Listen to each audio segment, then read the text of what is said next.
Welcome to The Road Reflected with Nicole Wakeman. Automotive from the lighter side. That means cars, but also cookies, coffee, and pie. Up first, what's Nicole behind the wheel of this week? Okay, the first car I'm going to talk about is something I'm not behind the wheel of. You've never been behind the wheel of. Never been behind the wheel of. But I want to be behind the wheel of. Very possibly may never be behind the wheel of. It does seem like the most desirable car people love to hate. I don't know if it's the most desirable. It definitely is a truck people love to hate. Yes. So the Tesla Cybertruck had a big event. The Cybertruck, which for a long time was basically vaporware, and it was, when is it coming? It's going to be here tomorrow. And everyone thought it's never even going to actually happen. There is going to be no Tesla Cybertruck. And yet, it appears that it actually has been spotted in the wild in a few select locations. Right. Well, so they've delivered something. I think they're delivering like 20 units of this thing. It's a ridiculously small number of units. And they had a big event in Texas where they showed it off and they talked about it. And it was and people still hate it, but people still love it. It's the most fascinating vehicle ever to me because you don't like it or sort of like it or kind of like it. You either think the Cybertruck is one of the coolest things that's ever been made, or you're like, what a piece of junk. You're all nutters for even considering this. I think the general consensus among automotive journalists is I'm supposed to hate it. I'm supposed to hate the truck. I'm supposed to hate how it looks. I'm supposed to hate how it drives, although I probably will never drive one because they don't really do media drives. And I'm supposed to hate Elon Musk as like the cherry on the hate sundae. I'm supposed to hate this. The cherry on the hate. Well, it is funny because I feel like, I don't know, maybe like when he first announced the Cybertruck, it was like 4 years ago now. I think it's 4 years. I want to say 4 years. It was like a while ago. But at that time, Elon wasn't really hated like he is today. He was still kind of hated. Well, automotive journalists hated him because they hated his products. But the world... he doesn't do any media marketing. Right. He didn't own X, formerly known as Twitter. Right. So everybody's supposed to hate him we because... hadn't done that. So everybody thought the Tesla thing was kind of cool.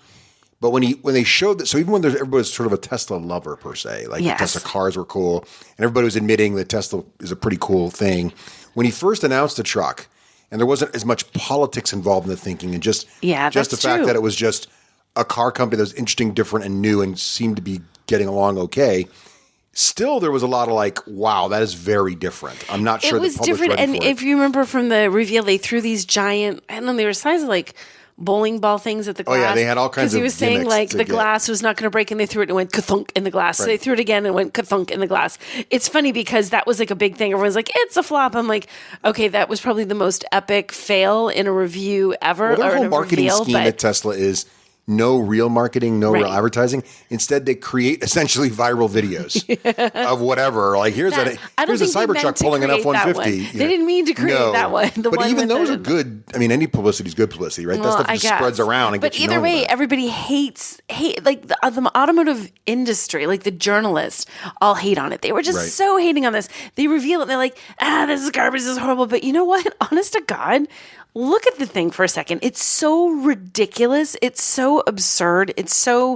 Looks like something out of a poorly funded sci-fi flick. Yeah, it reminds me of awesome. There was this old show on Saturday morning. I was trying to remember the last part. It was called Arc, like 2000 or something. And it was this white vehicle with a slightly older than a teenage guy and a slightly older than a teenage girl and a monkey. And they basically drove through the desert in this white cyber. It was like a white Arc. Is this from like the 70s? Oh yeah, it was like late 70s, early 80s, like six-wheeled. And it was called Arc. I can't remember. It was like post-apocalyptic scientific vehicle that would drive around. And that's what you think the Cybertruck looks like. And it had this little pointy nose. It was way bigger than the Cybertruck, but I can't help but being flashback to that. And I wish I could remember the name of the... see, that's kind of what, like, the cool factor. And it's kind of got a retro vibe. It does, but like every like, the community of journalists hates it. The community of real people, like we're all fake people, the community of regular people love it or hate it for different reasons. But like, and the like some of the things that people complain about, the journalists complain about Tesla are spot on. Like they're really true. Like the fit and finish in Tesla vehicles is iffy, like panel gaps, which is like the space between, say, like your hood and the body of the car, the door when you shut the door, the little seam, all those panel, they're all very all those seams are not consistent on Tesla vehicles. Right. They're like if you run your finger along the seam, like you might be able to get your finger barely into the seam at one spot, and then it's like in up to your knuckle. Yeah, on the it's other. definitely not consistent. So like little things like that. Now, panel gaps, which are something that I think the average person doesn't even notice. Like I don't think that's a big thing, but little things like there's a lot of little things that make these cars not great. And the whole self-driving thing is something they take a lot of criticism, and rightly so. They call it self-driving. You still need a human. You can't like go to sleep behind the wheel or read a book or bad things happen. And so the way that it was touted and some of the confusion about terminology that like a lot of authorities and, agencies feel have actually confused people are valid criticisms of Tesla. And Elon Musk is outspoken as all heck about everything. Right. So you can love or hate Elon Musk, but like the Cybertruck, just take out your hate of Elon or your love of Elon. Take out the sort of the things that are not, perfect about this, and just look at it as like this weird, funky truck that is an EV that is, and it's kind of cool, Russ. I think it's going to do pretty well. I think people like crazy looking stuff. Yeah. Here's what I'm a little worried about. I don't understand. It's hard to tell from all the hype and all the FUD. So as much as Tesla's putting out information about how great it is, there's the haters putting out information now about how terrible it is. Right. And so it's really hard to tell if it's going to be as capable as one might hope. Well, they're saying, and in terms of actually driving it, who knows? Right. But like, I think the Toma rating is 11,000 pounds, payload's 2,500. Those are solid numbers. Those are solid numbers, yeah. Right. It's supposed to have a 340-mile range, or like a very solid to, range for such a big, right, presumably heavy vehicle. 0 to 60 that I think is 2.6, which is that's your all electric. But also like this thing is a tank. It's huge. That is fast. And it's a stainless steel exoskeleton, and So I mean, in terms of just looking at it's like, okay, if what they say is true, if it lives up to those, okay, this is a pretty solid truck. And it doesn't have like the huge bed, like the bed is a little shorter, but like it has, you can lock everything up. Right. And it has a little frunk in the front. So it has all this cool stuff. And what a lot of people are saying is like, well, when they introduced this, when they first unveiled it, they were saying it was going to come out and it was going to be like the first EV truck. It wasn't just, it was like a first truck for Tesla. It was going to be the first. Well, now we have the Ford F-150 You got Lightning. Rivian. Rivian has a truck. There's a Chevy Silverado EV.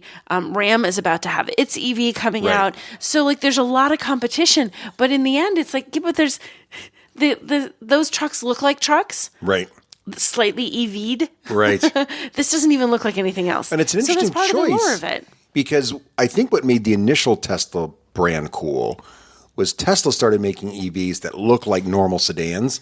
Back when everybody else was making EVs that looked funky and weird. Kind of true. Think about like not the Element. I remember the Prius. The Prius, and stuff like everybody had a weird butt, and everybody had a weird, like this is the thing. Butt. And so you wanted your electric vehicle to look weird, and Tesla was like, no, you want your electric vehicle to just be a normal, nice car, right? With better capabilities, extra room, right? With the Cybertruck, he just went out and was like, nope, we're going to do something crazy. It is the exact opposite because the rest of Tesla's lineup, they have this slightly different front end that all EVs have because you don't need the grill, because you don't need that air coming in to cool things. So they look like an EV, but they don't stand out like this is a weird, funky, strange, curious, odd little vehicle. The Tesla Cybertruck looks redonkulous. If you see this driving, I just can't wait till I hope one day I'm just driving along in my normal everyday human car and a Tesla Cybertruck drives by me, because I cannot even fathom what it would be like to have one of these drive by me on the highway. Well, what's interesting about this car or truck, I really can't wait to see what people do with their own and how they customize them and make them interesting. Because truck folks in general are, they generally kit out their trucks in some cases, the bigger trucks. And I think people are going to be exotic that buy this car. Like it's going to be fun to see what truck people do with it. And most of the video or images we've seen are this classic, I guess, like, I don't know, silver or metallic finish. It's a stainless steel. Yeah.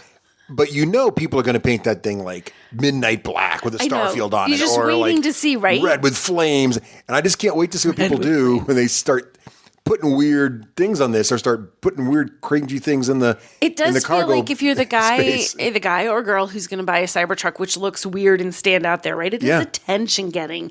You drive this to be noticed, right? for sure. You're going to notice. So then, what else can you do? You can make it look weirder. You, like you said, you can paint it or customize it or do weird things.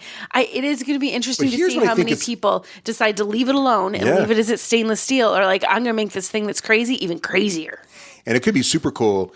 Like, let's say you're electrician or contractor or a plumber, one of those guys that has a nice work truck, and you get the Cybertruck.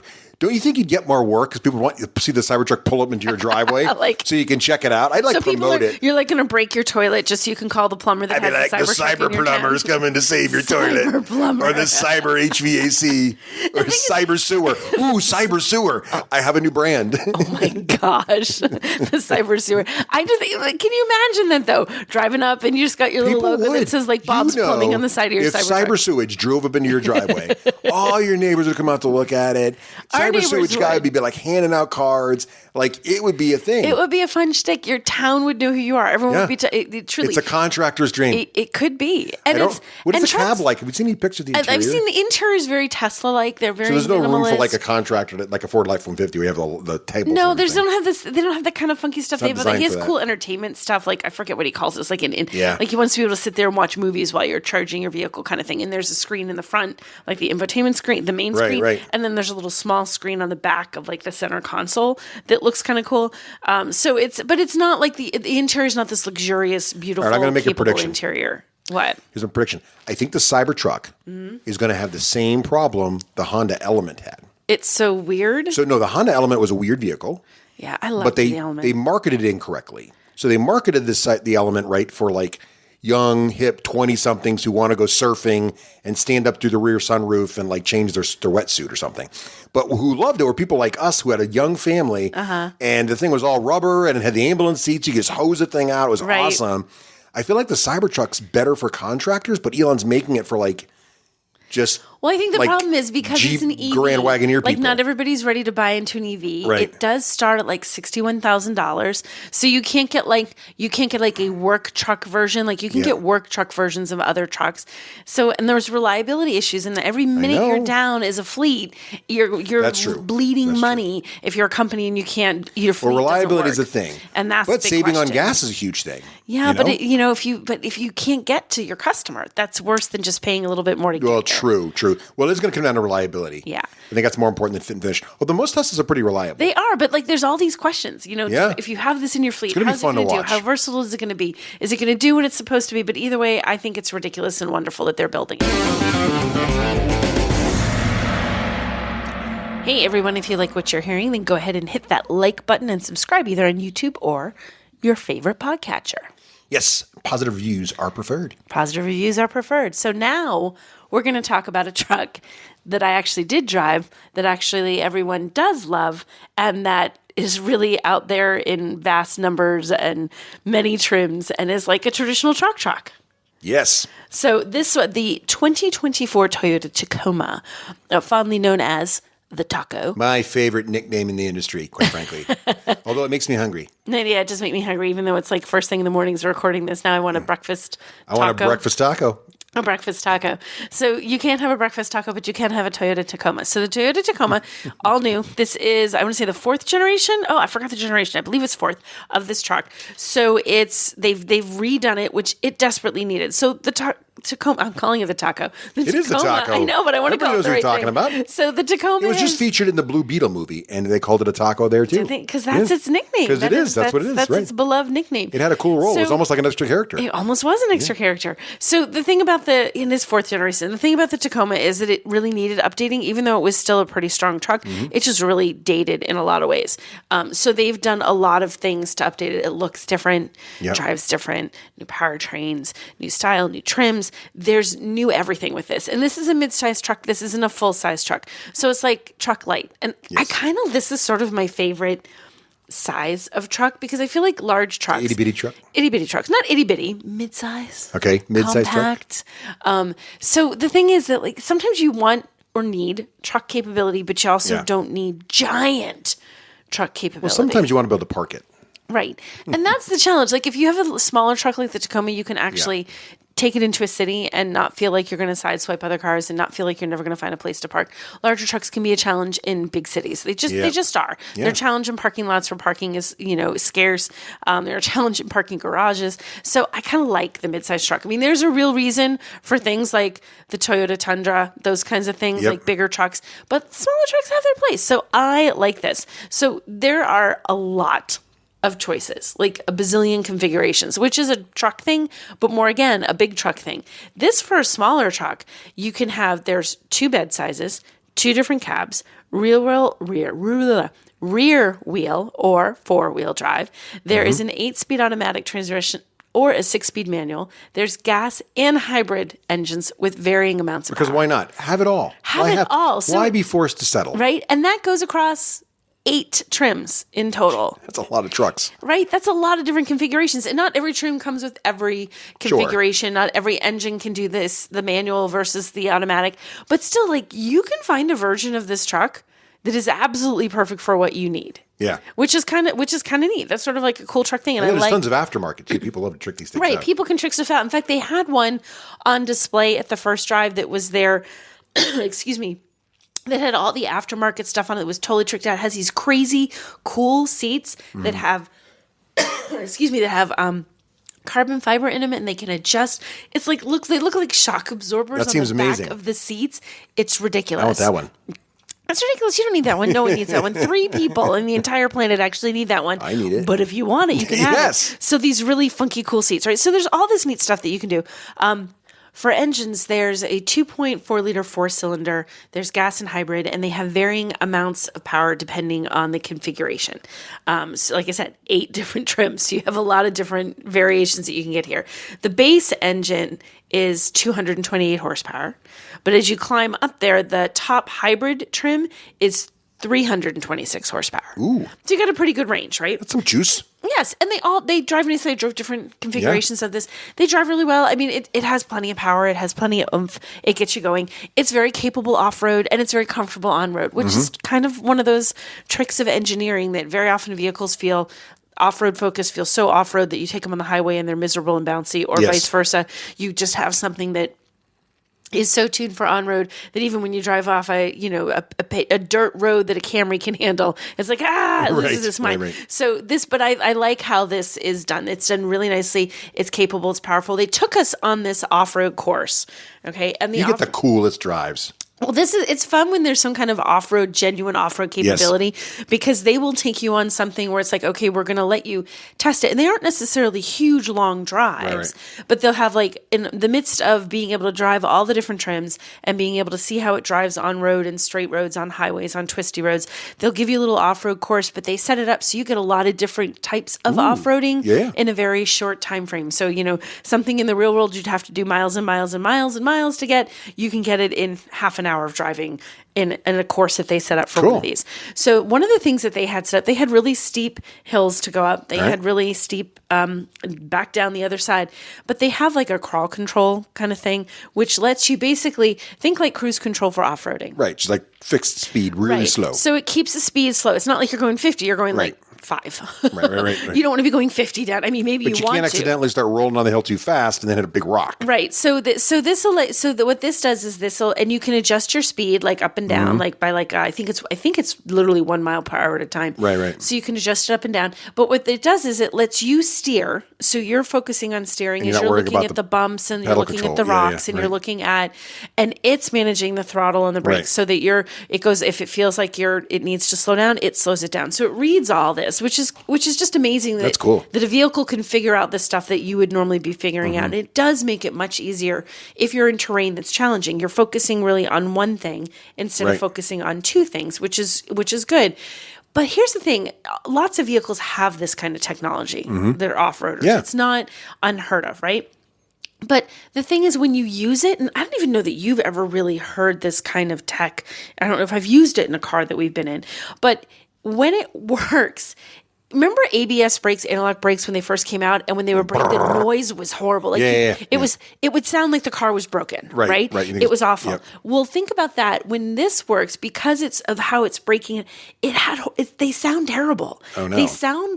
They always kind of sound vaguely like you broke something. Like, see, that would be bothersome for me. Right? And it's the standard. They all have a certain amount of mechanical noise. This one is the least intrusive in terms of noise that I ever heard. In fact, enough so that I said to the engineer that was riding with us, I'm like, is it working? Did you guys? And he said, we actually worked on that. Oh, nice. We actually tried to make it, because we don't want people to think that something's going wrong when it's not, when the car's doing exactly what it's supposed to. So in terms of how this one sounded and even how it engaged, because sometimes as it engages, it feels a little rough. It's a little bit rough. This is very, very smooth. It truly, honest to goodness, is the first one that I've ever driven that it does the job in the background. You're aware of it. You do feel it. You do hear it, but in such a way that it really is background. It doesn't intrude. So it makes you feel very confident. Yeah. It's very confidence inspiring, which I thought was great. That was a big deal to me. I'm like, it's hard to make that not sound horrible. It's nice to see that kind of technology get iterated on. Right. And so it was, that they take something like that, and not every person's going to use this, but if you're someone who likes to off-road in your Tacoma, and there's a lot of people who are really big into taking this off-road, they have special off-road trims even, this is a huge bonus. Nice. That's cool. And in terms of the interior, they upgraded a lot of stuff in the interior. Now, this was the kind of weird thing, because we were driving some pre-production vehicles. They weren't prototypes, but they were pre-production, which means that everything's not as it should be. Right. So you're getting not quite finished. You're getting 99% of the car, but that 1% you're not. And it kind of jumps out at you. Right. Like, oh look, this the blinker's in the wrong spot. Well, it's nothing that dramatic. I mean, it's lighter things than that. It's going to be like the trims. So you'll have plastic, say, on the door handles that sounds very hollow. Like the door panels will sound hollow, and they have this weird. I always think it reminds me. That feels more dramatic than the blinker being reminds me of a place. Well, the blinker's important for the car working. The plastic door panel, I suppose, not so much. That's mission critical. So there's something. So some of the things that were, and it was different. It wasn't consistent in all the vehicles because they had different trims, but you still got a pretty good feel. The style was all right. You get in terms of the look. And when you look at the different ones and you see how much is done in each one, and the one that they had that was all tricked out with all the aftermarket, all the off-road stuff that could just make it crazy, looked amazing. So they really did a really good job about making it look better. The seats are more comfortable than they were before. That's a big thing. And they've done some, it starts at $33,000. So it's not a bargain basement, but $33,000 for a nice little truck. That's affordable. Yeah, affordable. Now it goes up. Now, in terms of how far it goes up, so they don't have all the pricing for all the trims yet, at least as we're recording this. So it was from $33,000 at the start to $54,000 at the top. Wow. But you're also talking like a basic truck up to something that is very capable. A little more fun. Right? Yeah. So there's a pretty big difference in terms of what you're getting there. Also, that's not even the top two trims. They have a TRD Pro, which is the off-roadiest of the bunch. Unfortunate acronym. I know. Shh, don't say that. Why would they choose that? I don't know. TRD, I know. It looks like it says turd, and I just try to get by it. No one wants the turd taco. It's the Toyota Racing Development. It means I know, something. but it's turd taco. Okay, fine. That's horrible. It's not my fault. I didn't name it. It's your fault for letting your brain go there. No, look, as a parent, when you're naming your child, you should think about the kind of teasing that can occur if you're not thoughtful. And this is one of those things. Mistakes were made. Okay. Just saying. Okay. We got to call it like we see it. I'm sorry. Okay. All right. It's fair. It does look like turd. But this truck is not a turd though. Okay. So the TRD Pro, which is like I said, the off-road is to the bunch. We don't know pricing on that. And they have one called the Trail Hunter. Ooh, now that's a much cooler name. Okay, the Trail Hunter is designed for people who like overlanding, or you're going out and you're not just like taking your truck off-road today. You're taking your truck adventure. Off-road and you don't plan to be back for 5 days. Yeah, let's go into the Sahara for 3 weeks. I don't want to go to the Sahara for 3 weeks. Can we go someplace less? How about like the savannah in Africa? Visit some wild animals. This is trying not to get eaten by a lion. Yeah, right. Okay. Right. You would need a vehicle like this, though. You would want something where you could, that would be when your Trail Hunter would not want a turd. You'd want something that could really handle it. The turd would work in that situation. But it would. Why would I want which one is this again? Trail Hunter. Why wouldn't I want the Trail Hunter? If I'm going into the wild with big game, I want the Trail Hunter. Okay. I don't want the turd taco. Just saying. Oh my God, stop calling it that. And I didn't make it up. That was the last time Nicole ever drove a Toyota. I did make it up. Well, I like it. It's despite the name. Okay. So, and they did some nice stuff. Like they did some upgrades. Like there's an 8-inch infotainment touchscreen that's a standard 14-inch on the top trims. So it's this nice big screen. And trucks need that. Like they need a bigger screen because some of them are huge. Like in the Ford and the Rams, those are giant trucks, giant screens rather. They get a smartphone connectivity that's wireless. You don't have wires skewed all over the place, which is kind of nice. So it's a big improvement. We have, they've significantly upgraded it in every way from the powertrains to the design to the look, even though they still call it a TRD.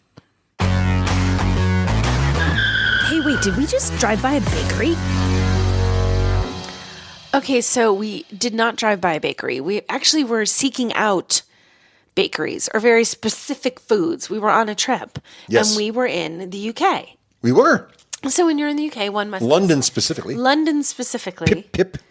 Okay, just to insult the people by being stereotypical. How is that an insult? I don't know. I don't think people go pip pip or pip pip cheerio or whatever. I'm just excited. You turn them all into something from like what is it? What's it like a Charles Dickens? I'm just excited. I got my Peaky Blinders hat. He did. You did get the. You got the little. What are they called? I think it's called a scally cap. Might be the one little slopey little thing. Cap. Yes, that you always see Englishmen cap. wearing when they're in a pub enjoying fish and chips and a pint. Yes. That's what I'm wearing. Not right now, but yes, I was in London. He was wearing, and it is cute, and I can see you're going to be wearing that. I know you're going to wear that. I enjoy it. It's fun. It's not going to be one of those things you buy on a vacation and then it's actually one of those ones. I never use it again. I'll wear it till it gets destroyed somehow. You will. I think you probably will.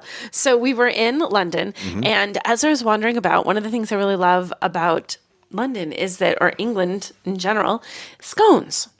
Yes. Okay, I love scones.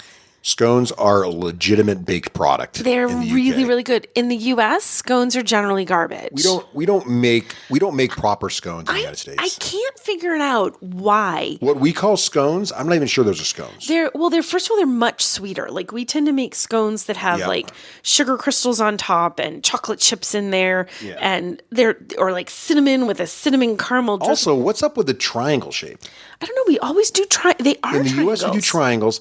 And honestly, in the UK, never seen a triangle. A proper scone looks a lot more like an American biscuit. It's fatter. Yeah. It's like they're taller. It's got more of a biscuit vibe. Right. But they don't taste anything like a biscuit. No, but it's round and raised pastry. Have you ever seen a triangular shaped scone when we've been in Europe? You know what's funny is it surprises me because whenever I go to UK and order a scone, they're almost always round. Yes.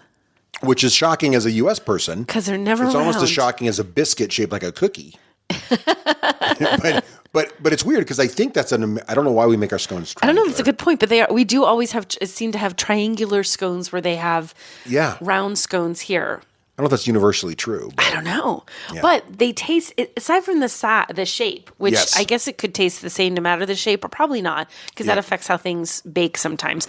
But the round scones, I thought it would be really easy to find scones. I had to go on a quest this time. We did. Actually, I actually found the scone. You did? I found the first scone. I was walking by a little English coffee shop, which I also want to call a pub because all good English establishments. It said like market coffee shop, and it was a market. pub. And you go in, and right as soon as you walk in, there's a counter with like 4 taps for beer because England. Right. And it looked like a pub. It did. The reason I went into this particular coffee shop pub was that they had a sandwich board in the thing. It said, "Yes, making scones now." And I'm like, ooh. And you were away. So is it kind of like the Krispy Kreme light that says warm hot donuts right now? So I went in and I went to the lady and she was very polite. And I said, "Can I have a scone? Are you making them now?" She said, "Oh, yes, we're running low, but I have a few." So I said, "I need to get one to go for my wife and I will have one here with a coffee." And so they got it. But then, of course, the question you have to ask when you get a scone is, would you like cream and jelly? Yes. Scone. And of course, the only answer is yes. That is a correct answer. There was the cream on it and the strawberry. It was strawberry? It was like a strawberry preserve. It was really good. And the cream. I don't know if it was clotted cream because that's sort of a thing. That is what it is. It's like a clotted cream. It's like a clotted cream. So it's like a thick, buttery kind of thing. It's almost like it's like not quite cream cheese. It's not cream cheese like we see on our bagels, but it kind of looks like that. But you know what it is? Yeah. It's clotted cream. It's clotted cream. And then you have that and Now, I didn't ask her about the great debate. Which you put on first. Yes. Do you put the preserve on, then the cream, or do you put the And there cream is on a and the debate preserve? because we had a debate with some friends from the UK once. Yes. I'm a cream first, then jelly because then it sticks better. Yes. Now the way she served mine was the top and bottom had been reconnected. Just they made it like a sandwich. And the preserve is really oozing out, but so is the clotted cream. Yes. So she could have easily put the clotted cream on one half and the preserve on the other, and then mushed them together. Yes. Which would have been effective, but also potentially a cheat when it comes to that debate. Cheat. You may not do it that way. You must decide which one goes And it was first. funny because then she handed it to me, or she delivered it to my table, and the full place I was just so quintessentially London. It was fantastic. So I'm sitting there, everybody's in there talking, having their little pub moment, and she's like, "Would you care for silverware?" Oh, I know. I would say, she said, "Would you care for a spoon?" A spoon. And I looked down at the scone, and I'm like, "I don't know. I'm from America." Like, well, what do you normally eat a scone with? And she looked at me like this is the craziest. She goes, "Well, I think you should use silverware." I'm like, "Yes, what do you?" Well, I think. I mean, do they just eat it with their hands? Why are you handing me a spoon? But it's oozing. I mean, there's no way you can eat this thing. It's not like a donut. It's going to make a when mess. I got mine, when I met up with you, and you had it in a little box. There was like the cream and the jelly. It was a wonderful mess that I took all the way back to our hotel, where I was severely reprimanded by the staff at the hotel because I dared for a rogue to scone. sit. I sat down in the lobby. It's a lobby. I'm going to call this scone jealousy. I sat down in the lobby and I asked them because they have one of those lobbies where there's like a restaurant off the lobby, but there's no line of demarcation between restaurant and lobby. It looked bleeds. like lobby, just open seating. And I thought I was seating in lobby open seating because there were people just hanging out there with their luggage. That feels like the they weren't all lobby eating. section. People were just sitting around. So I went to eat, and literally this guy's like, "You may not eat that scone. You may not bring outside food in." And I was like, "But I'm saying, like, could I bring a coffee in? Can I take it to my room? I mean, I'm in a hotel. I'm staying in this hotel. Can I take it to my room and eat it? I like, why? Weird. What? How am I offending like British sensibilities by eating my takeout scone in the lobby of my hotel? I think that guy was just having a bad. I think he was jealous cranky. of your scone. He was cranky. He had scone envy.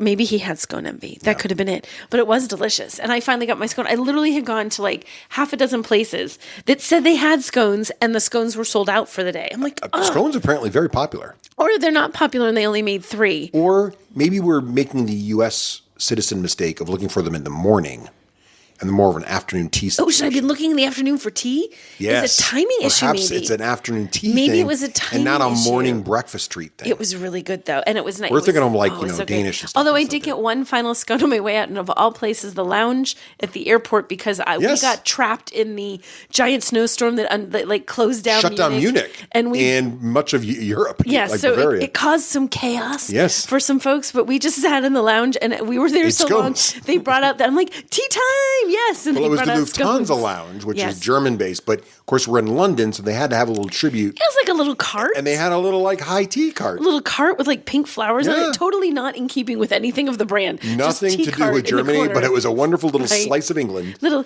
trays with little tiny cookies. And their scones were very similar, not quite as good as a wing, but very similar. They were very tasty. And they were round also. And it was a lovely way to end my sitting in a lounge too long day.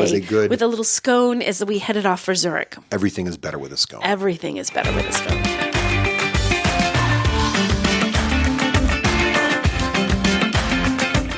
Thanks for listening to The Road Reflected.